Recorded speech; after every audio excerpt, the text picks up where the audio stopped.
Mesdames et messieurs, mes chers compatriotes, je vous adresse, en mon nom et celui des services de l'État, mes vœux chaleureux et sincères de santé et de bonheur pour cette nouvelle année.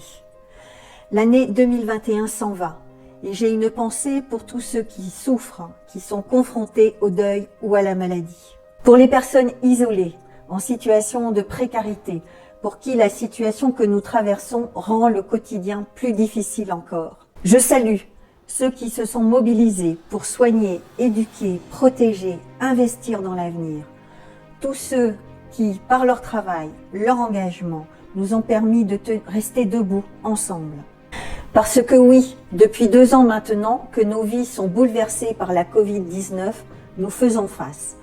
Nous faisons face individuellement, nous faisons face collectivement. Grâce à l'esprit de responsabilité des Ornais, qui ont fortement adhéré à la campagne de vaccination, nous affrontons cette 5e vague dans une situation plus favorable qu'au début de l'épidémie. L'arrivée du variant Omicron nous oblige une nouvelle fois à nous adapter. Pour remporter cette course de vitesse, j'invite chacun d'entre vous à effectuer rapidement sa dose de rappel ou à se faire vacciner. L'ensemble des moyens de l'État et des collectivités locales sont pleinement mobilisés avec le concours des armées et des sapeurs-pompiers pour réussir ce défi majeur au cours des prochaines semaines. Nous avons tenu bon, notre économie a tenu bon, grâce à la mobilisation des acteurs économiques et des élus, grâce à la solidarité du tissu associatif, grâce à l'action des services de l'État et au dispositif de soutien qu'il a mis en place. Activité partielle, fonds de solidarité, prêts garantis par l'État. Au total, ce sont près de 500 millions d'euros qui ont été engagés par l'État dans l'Orne pour protéger notre économie, renforcer la compétitivité de notre industrie, favoriser la transition écologique, former nos jeunes et soutenir les collectivités locales.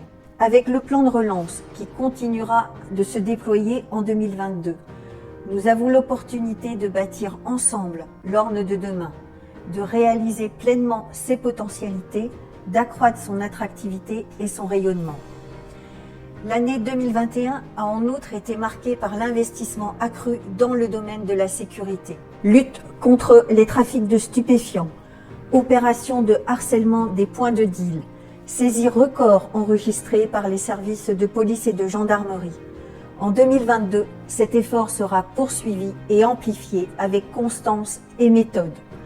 Lutte contre les violences intrafamiliales, véritable fléau de ce département.